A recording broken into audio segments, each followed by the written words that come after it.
Hi y'all, my name is Chrissy. Welcome back to my YouTube channel. I help people heal from their past, heal from the wounds that have been holding them back, and learn to love themselves again and just kind of become enlightened. You know, that's my thing. So today I want to talk to you about something very near and dear to my heart, and that is attachment issues. And there's something like 40% of the population who suffers with attachment issues. So I think that this video could be very helpful to the majority of you out there, a lot of you watching this. So, and it started from a guy named John Bowlby. I think it was his name, John Bowlby.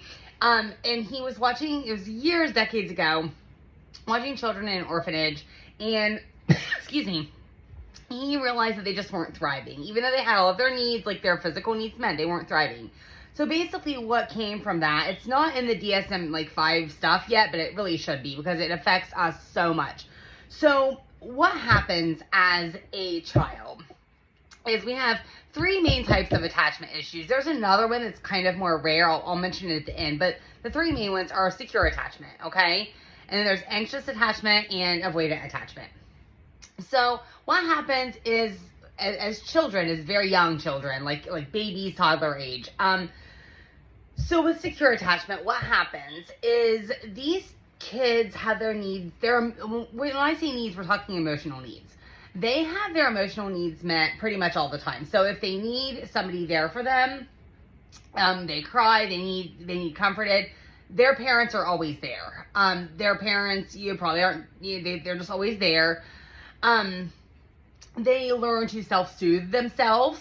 Their parents usually give them they give them a little bit of room to grow, so they're not like really overbearing, but yet they're always there when the child comes back to them. And so what happens with these children, it's where we all want to be really, is as they get older, like they learn to trust other humans. So these people are very trustworthy. They believe that everybody's good and people are not going to hurt them. They believe that people will be there for their needs. They're very give and take type of people. Their relationships tend to last longer. I mean, they obviously do have breakups, but when those breakups happen, they're able to deal with it. They're able to self-soothe themselves. They go through those normal emotions. They tend to not jump into other relationships. They will just kind of deal with it, deal with the grief before, you know, and then they just kind of know when they're ready again and they get back on the horse, I guess you could say. They tend to, they don't have a lot of divorce rates because of this. They are very apt to go to therapy and talk about their problems, and because they're not afraid to be vulnerable. Like they were taught these things as children. We can earn this. We can become secure attachment. I'll talk about that later. Like you're not stuck in one attachment. So like even for a secure person, if you were to go and date somebody who is on a different spectrum, like somebody super anxious attachment or somebody who is very avoidant attachment, like you could become, like if you're dating an avoidant, you could start to become anxiously attached because of the way that avoidant is going to react. So these aren't set in stone, like they can change a little bit, but most generally, like this is how it works.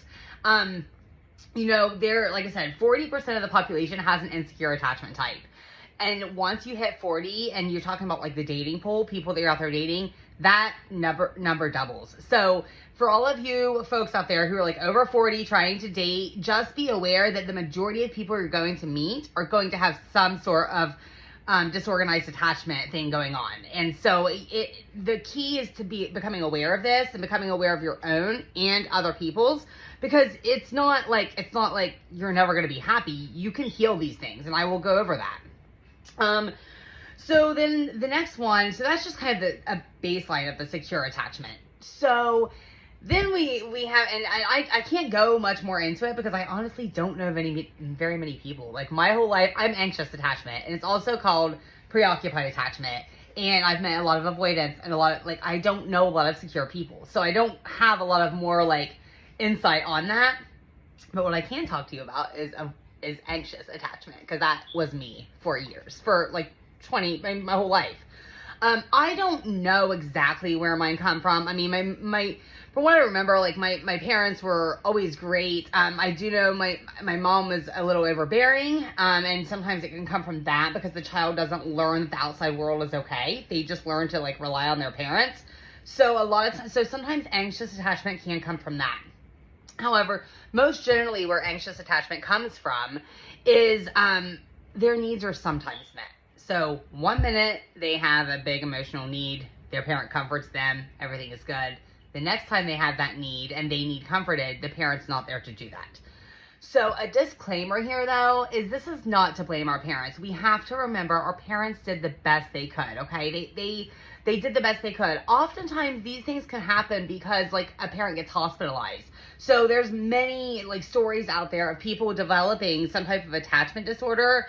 And then when they go back and they look at the shadows and they start digging into their childhood, they find out that their mom was like in and out of the hospital for a whole year of their lives or things like that. So it's not always because our parents just aren't there for us.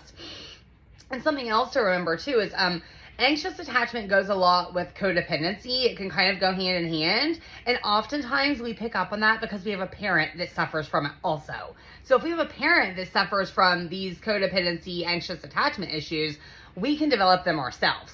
So that's just something to remember. But these children, they grow up in a constant state of tension and anxiety. Even as they get older, like they learn that to them, everybody's going to leave. To them, they're always going to be abandoned. They're never good enough. They don't feel worthy enough. And so they never know if they can honestly trust people. These people are the typical, when you talk about relationships, they're this typical stage 5 clinger, okay? They're the people that are going to like show up at your house with a suitcase after your first date or, start seeing wedding bells after your first date. They're searching for love and they're searching for acceptance and they're just searching for like somebody to give that to them. And because, they never knew if someone was going to be there as a kid. They never knew. It was always back and forth. And so then they develop these people pleaser skills too. So you're out there and you're trying to do everything you can to like please other people. So you're the one it's again, codependency. You're the one who's going to give everything to your person that you're dating. And then when you don't get it back, you're going to get upset. For me, like I suffered a lot with this. I mean, if I didn't get like a text message within an hour, like I would be upset. I never trusted men. Of course, I do know now that I have attracted pretty much all the avoidance into my life. And once I go through the avoidant attachment, you'll see there's a thing called an anxious avoidant trap. And a lot of us tend to fall into that. And it makes the attachment issues worse. So for me, like I got on this journey to discover this. I didn't even know about this stuff. And in 2020, early 2021, I had this boyfriend. Well, we met in 2020 and I had this boyfriend and he treated me like a queen. He was amazing, all of these things. But like, there was always like, I had found him with like texting other women, not cheating on me, but like texting other women, all these different things. He was very avoidant. And so for me, and then eventually we went on this big trip together and I ended up blowing up on him. Like I'm talking like I got a little too drunk and he wanted me to leave the bar and I wouldn't leave. And when he turned his back on me to walk away, something triggered me and I flipped the fuck out. Like I just flipped out on him. We ended up breaking up. And it led me on this huge discovery of like, what was wrong with me? Like I had to finally look inside myself and realize like something is wrong with me here. And then I discovered attachment issues, And so now like, I think about it, I'm like, oh my gosh, my whole life I've dealt with this. These people who suffer from this type of attachment issue, like when you have a breakup, this can happen with friends too, but most generally it's going to be in a romantic relationship. When you break up, these people feel like their world is falling apart. These are the people, like when me and my boyfriend broke up and I had like caused the whole thing. I mean, even though there was triggers there and it was a total trigger for me. But it was like, I literally thought I was going to die. Like it was like over a year and a half of healing I had to do. And I just started jumping from one relationship to the next, just trying to like heal myself with other men. I as an anxious attachment person, I mean, my whole life, I've been like a love junkie. That was my addiction. People talk about addiction to drugs and alcohol. Mine was like love. I just wanted to feel somebody who was going to stay and who was going to meet my needs and like give me what I wanted. They need constant validation. They need constant like contact. You can tend to get very wrapped up in your relationships and like there's no separation. So like you become wrapped up with that person and you don't like know how to separate yourself from them. You don't know how to get like in your own frame of mind. And it's really important for people to understand this because when you understand this, it's, you know what, you hear a lot of people that are like, oh, that chick was crazy, or that guy was crazy, and this was like, but like, it's, what it is they're being triggered. So the way to deal with somebody, if you're dating somebody who has anxious attachment, first becoming aware and knowing that this is what it is, just making them know that like they're not alone and that you're not going to go anywhere. Like, and you know, like giving them that, because we can become secure attached. Like we can get that. I've gotten to that point now. I mean, I'm sure I still have some wounds there. It's why I'm not dating right now, but I have pretty much gotten to this point. But one of the biggest ways of being able to get to this point is therapy is a big one, but also just having somebody there that is like a secure base for you. So having, like, I had a friend who basically was with me all this time that I was suffering. She never left me. She was always there. I used to lash out at her for things for no reason, but she like never went anywhere. She was always there for me. And I got to like understand that like I can trust people. Another sign of like people that have this anxious attachment is like, because when they were kids and their needs like weren't always met, so when their needs weren't being met, they developed, these people are actually superhuman, like they have a superpower, because what they've done is they've realized another way to get their needs met.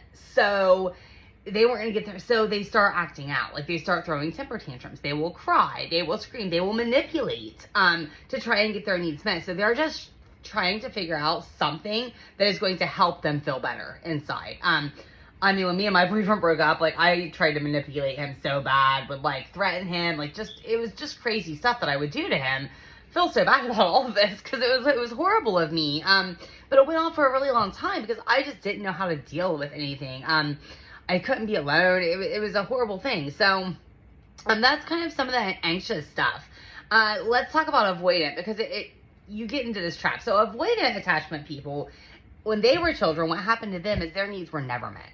So they didn't have the back and forth. They were just never met.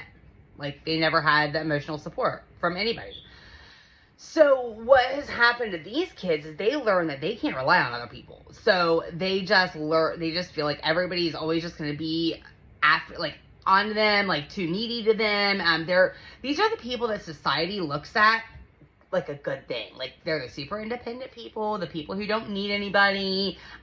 You oftentimes, they might have a lot of friends, but you're going to find that they tend to be more loners. They don't have a lot of really close friends.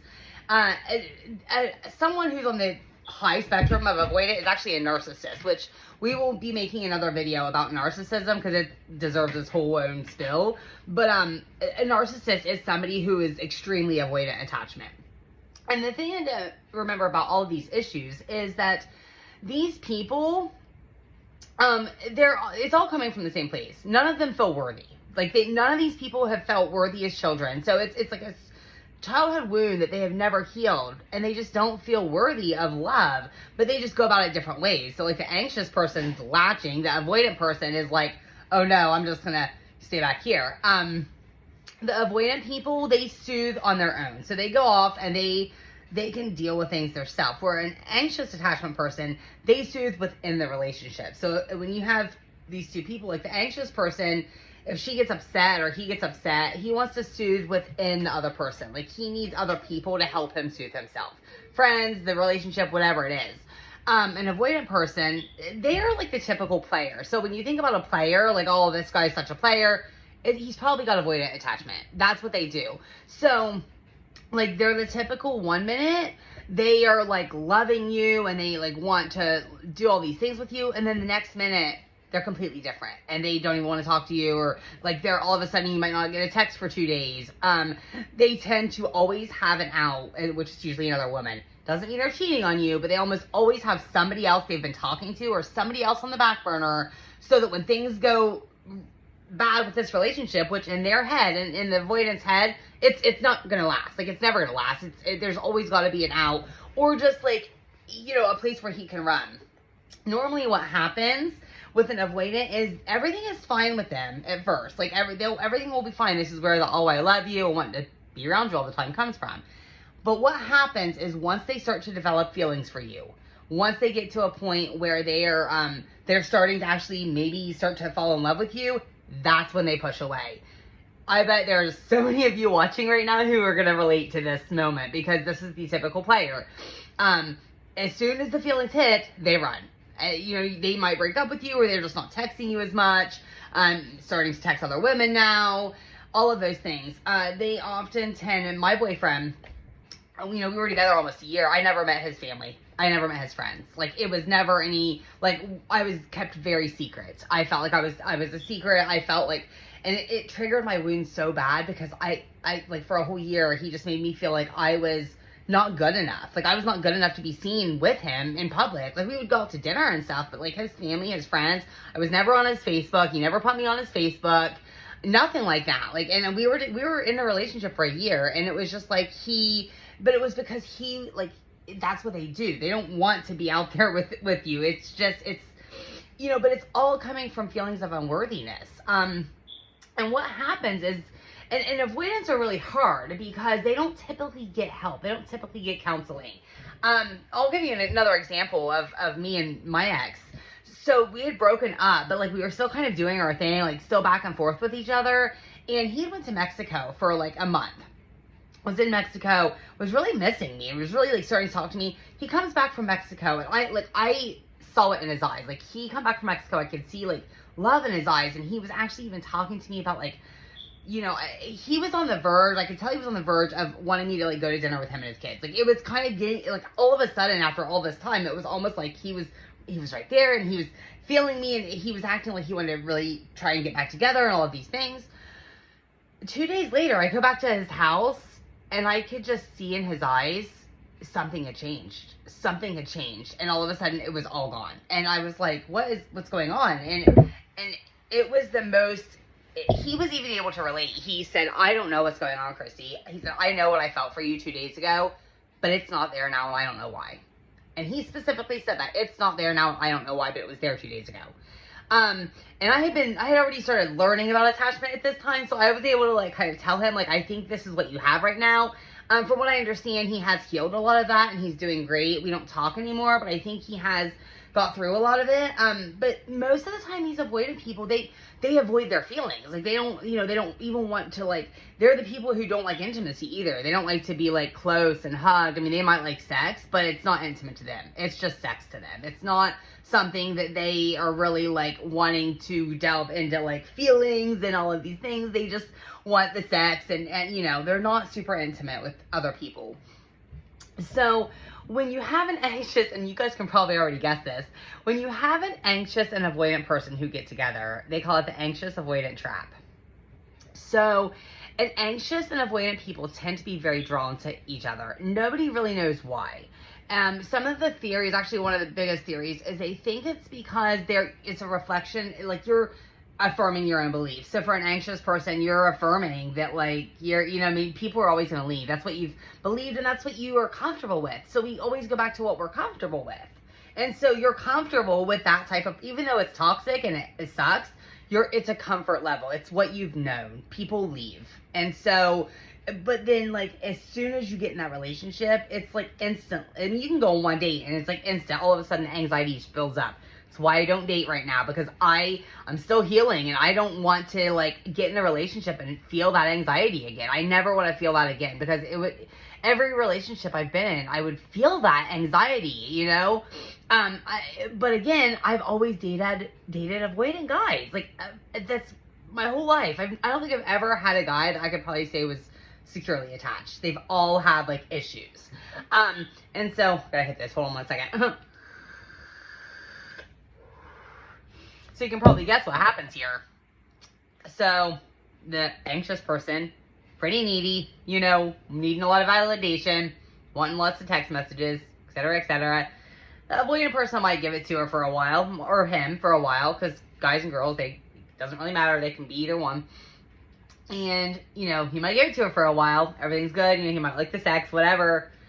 Then he starts to develop feelings, and he starts to pull away. And he starts to see it outside of the relationship, and he needs that time.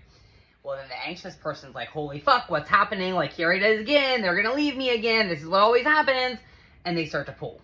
And they start to, like, get extreme, like, bouts of anxiety, extreme neediness, extreme, like, I just need to keep him. I'm willing to do whatever it takes. And because you're just afraid, here it is again, someone's leaving you again, you're not good enough again. Well, as that person's pulling, what's the avoidant person do? They're backing even further away, further away, further away. And then if the anxious person doesn't do that and they go off and do their own thing, then most likely the avoidant person will then come back again, and it'll be just a cycle again. It doesn't mean that these two people cannot work. These two people can work in a relationship. But the first thing is understanding. And you have to understand what you are. So there's a quiz that you can take. It's like attachment theory quiz or something. I'm going to put a link down below so you guys can take it. It's pretty quick. It will tell you what kind of attachment style you have. And that is the key to all of this, is understanding what attachment style you have. You know, for an anxious and avoidant to be, I mean, you have to have the awareness and have some type of healing for that to work, I think. I mean, I don't think it's going to work unless you do. Because the avoidant person is going to need space. They're going to need space, and they're going to need to know that they can trust you and be able to give them that. The avoidant person's also going to have to understand that this person has a different need, and this person needs to feel validated and needs to feel loved and appreciated and needs to know that you're not going to leave. So it's going to take a lot of talking and a lot of work and a lot of shadow work. You can get to a point where you have secure attachment. It's called earned secure attachment. But, you know, it happens, but it's going to take... The best way to heal it, honestly, is to get with another person who is already securely attached. If you meet somebody who has secure attachment, especially if you know you're one of these other types, like you know you're avoidant, you know you're anxious, you're aware, you meet that person who has some secure attachment, and you can be honest with them and tell them what you suffer from. And so usually they're going to be very willing to work with you on this. If they like you enough or they like you, whatever, they're going to be willing to work with you on this.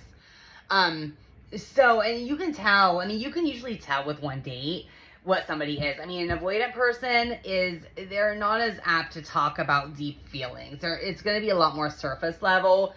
The anxious person is all about the deep feelings. Like, the anxious person, like, she's ready or he's ready to go, you know, all in and you know, really needing that validation afterwards. I mean, I don't know if it's something you should start telling everybody on a first date, but at this point in life, like, I'm a pretty vulnerable person. I don't know how I'm going to play out when I start to date again, but I do think it's something that I probably will divulge pretty quickly, at least. I mean, even though I don't really suffer from it now, like, those issues can come back up. So I'm very aware of, you know, of people and I'm very intuitive about it.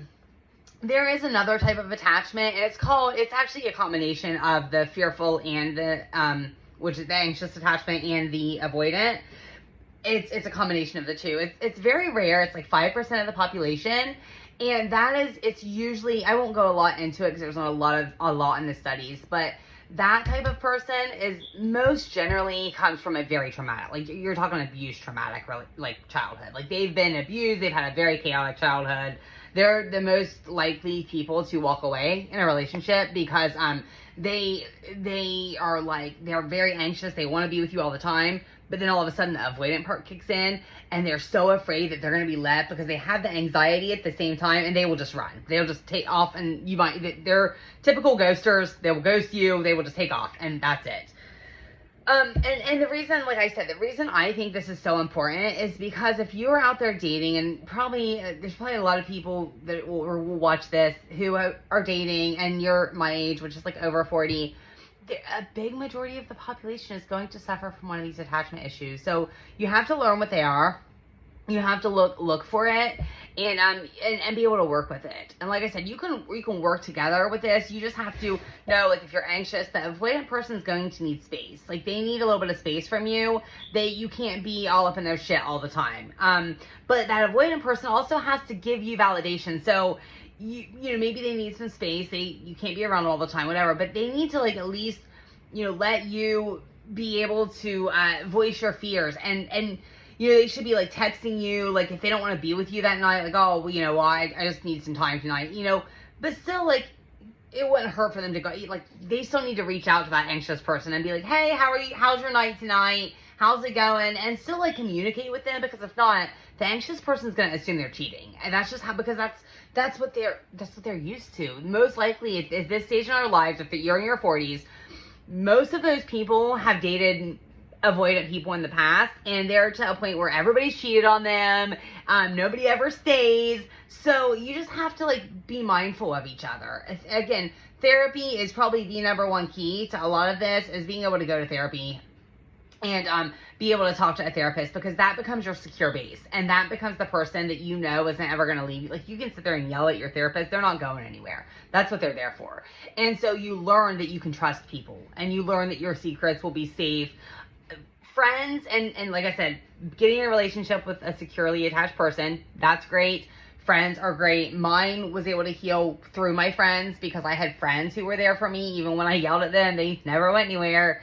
But this, you know, it's all about, and I think also, like, a lot of this stuff is also just about learning to love yourself again, which we'll be making more videos on that down the road, because that's something I'm still working on, but something I'm so passionate about, is learning that, like, you don't need those outside things to make you happy, because you're already enough on the inside. So again, we'll talk about that later. I will also be making a video about narcissism that deserves its own, like, 30-minute video in itself, because I've dealt with that too. And yeah, so if you have any questions, feel free to put them in the comment. You know, I would love to hear what you guys think. I hope that my voice doesn't sound too echoey. I'm trying some different mics right now. I don't have one on right now because it makes it worse. But yeah, and if you like this video, hit the subscribe button, and I would love to hear from you all. Until next time, all you beautiful souls, I love you so much, and I hope you're having a beautiful day.